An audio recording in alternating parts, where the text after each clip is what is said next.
Minister.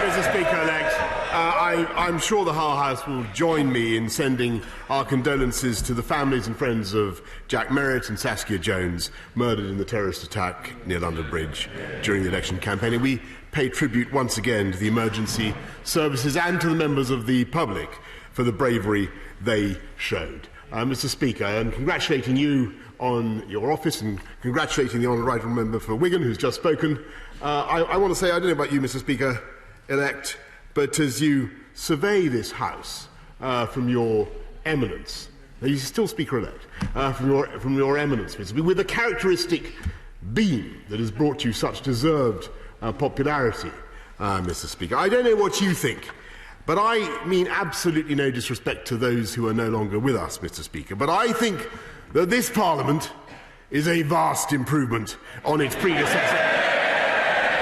And indeed, Mr. Speaker, I would say it is one of the best parliaments this country has ever produced, with more female members than ever before, with more black and minority ethnic members than ever before, and it is also, Mr. Speaker, and I incarnated in your person, Mr. Speaker, a vastly more democratic Parliament, because this Parliament is not going to waste the time of the nation in deadlock and division and delay. On Friday of this week, this Parliament is going to put the withdrawal agreement in the pop dipping, as we say in Wales, and then this new democratic Parliament, this People's Parliament, is going to do something, Mr. Speaker. Mr. Speaker, one of you can guess what it is this Parliament is going to do.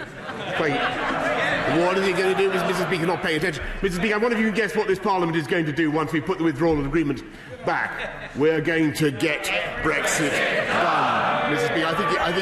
I think even your parrot, Mr. Speaker, would have been able to cite that one by now. And we are going to be able to get on with delivering on the priorities of the British people, transforming the NHS, investing massively in education, in police, uniting and levelling up across the country and across the whole UK. And it's my belief that most honourable members in this House believe we should resist the calls of those who would break up the United Kingdom. And as the Parliament of the United Kingdom, we should politely and respectfully defend that partnership and that union. And I can tell the House that after 3.5 years of wrangling and division, we in this government will do whatever we can to reach out across the House, to find common ground, to heal the divisions of our country, and to find a new and generous spirit in which we conduct all our political dealings with one another that will last beyond this immediate season of Christmas goodwill.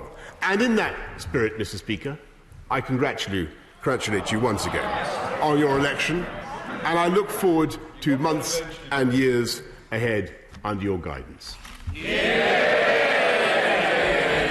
Can I call the Leader of the Opposition, Right Honourable Jeremy Corbyn? Thank you, Mr. Speaker. Can I join the Prime Minister in remembering the horror of what happened on London Bridge less than 3 weeks ago? It's the third time in the last 2 general election campaigns we've witnessed these appalling and depraved terrorist attacks on our communities. And our hearts must go out to the families of Saskia Jones and Jack Merritt.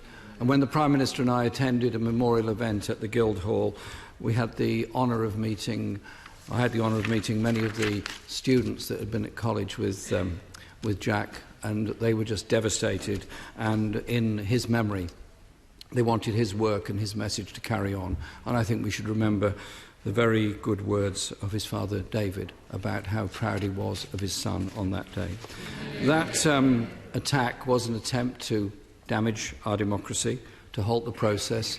It didn't succeed, and it never should succeed, because we have to make sure that our democracy is fully intact. Mr. Speaker, I would like to offer my congratulations to the Prime Minister on winning the election and being returned to office. And I want to pay tribute to those members from my party particularly who sadly lost their seats in the election and therefore will not be here. In particular, well, there are many who can remember, but obviously Dennis Skinner is somebody that comes very much to mind on this occasion. And the Prime Minister in the campaign made many, many promises and therefore has tremendous responsibilities to live up to. He'll be judged on whether he keeps those promises or not by the communities that he's made them to.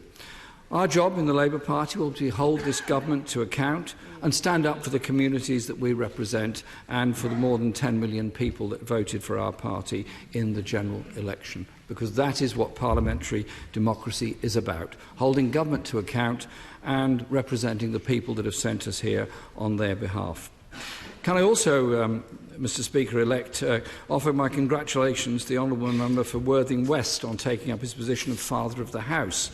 I first encountered him in the Woolwich West by-election in 1975. I was a trade union organiser at the time, and I made a very strong recommendation to all of my members of the union that they should vote for the Labour candidate and not him. Some of them went to see him and came back, and it was really quite embarrassing. They said, "He seems such a very nice man. We might well vote for him." So I don't want to further tarnish his reputation by saying that some years ago, whenever I was trying to get an all-party consensus together on an early day motion, sometimes a difficult task, he would often give it a Conservative character by supporting such moves. I want to thank him for that and wish him well as Father of the House. Can I take this opportunity to welcome all newly elected members of the House? It is a very daunting day for them, first day to be elected here on behalf of your constituents and all the responsibility that goes with it. There is no greater honour than to be elected to this House to represent your constituents.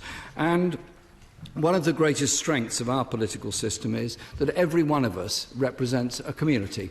Every one of us has a constituency. We're there to represent the homeless and the desperate, as well as those that are better off and lead more comfortable existences. We are there to represent all of them, and that surely ought to be the watchword of our House and our democracy. This is the first time a majority of Labour MPs are women, and I congratulate all of them that's been elected. And 20 of the 26 newly elected Labour MPs are women, something that compares rather favourably to the performance of the Conservative Party in this election. This is also, Mr. Speaker-elect, the most diverse Parliament in history, and I'm proud that 41 of the 65 black and minority ethnic MPs are on the Labour benches, and I know they will do a fantastic job representing their constituencies and wider community interests. And finally, Mr. Speaker, I want to offer my warmest congratulations to you as you resume your place in the Speaker's chair. It's great to see you back.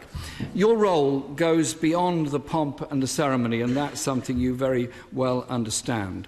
And I'm keen to work with you, as many others are, on all the other issues facing this House.